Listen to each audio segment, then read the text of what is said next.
Let me take you into the dream world, hosted by Night Frights Film Festival in downtown Los Angeles. Tickets for general admission were completely free, but if you did pay for VIP, you got to take home all of that Nightmare on Elm Street merch on that table. There were a few photo ops. Of course, I had to take a prom picture with Freddy, and I got to meet the Wizard Master himself, Ira Hayden. There were over 30 vendors at this event. If there is anything here that is calling your name, I suggest you follow these vendors. I tried my best to get most of their Instagram handles, and luckily most of them do have an online storefront. My favorite thing about events like these is that it's actually a community. If you're a vendor and you would like to join any of these events, I suggest you follow Night Frights on Instagram because they are hosting a lot of events like this.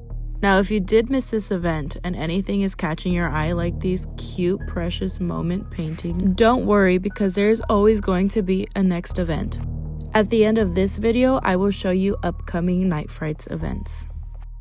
The Banshee's Bakehouse brought some sweets, and look at this adorable aorta heart cake. Doesn't that s'mores cake look so good? I suggest you follow her. This was the Witchy Hollow.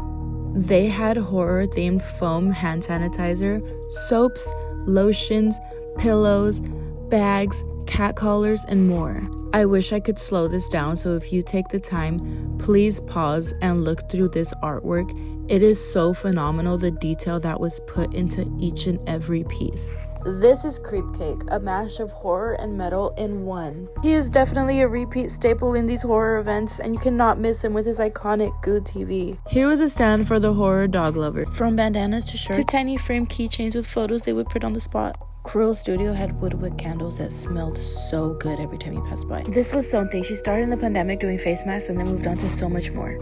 This was Sammy Ruiz. He had that 90s cholo art style, but he also had this Scream piece with Harry Winkler getting murdered in Scream, and it was so beautiful. Now, before I forget to mention, this was also a film festival. So not only was there a screening of A Nightmare on Elm Street, but they were also showing short films. So if you have a short horror film you would like to submit, I have a QR code here for you. Now, this was Ari Loeb.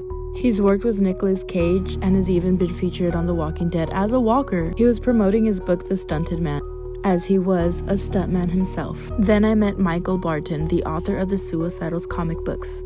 Now here are upcoming events hosted by Night Frights. Hereditary will be the next market theme, so keep your eyes peeled and stay tuned for more. Trust me, you're not gonna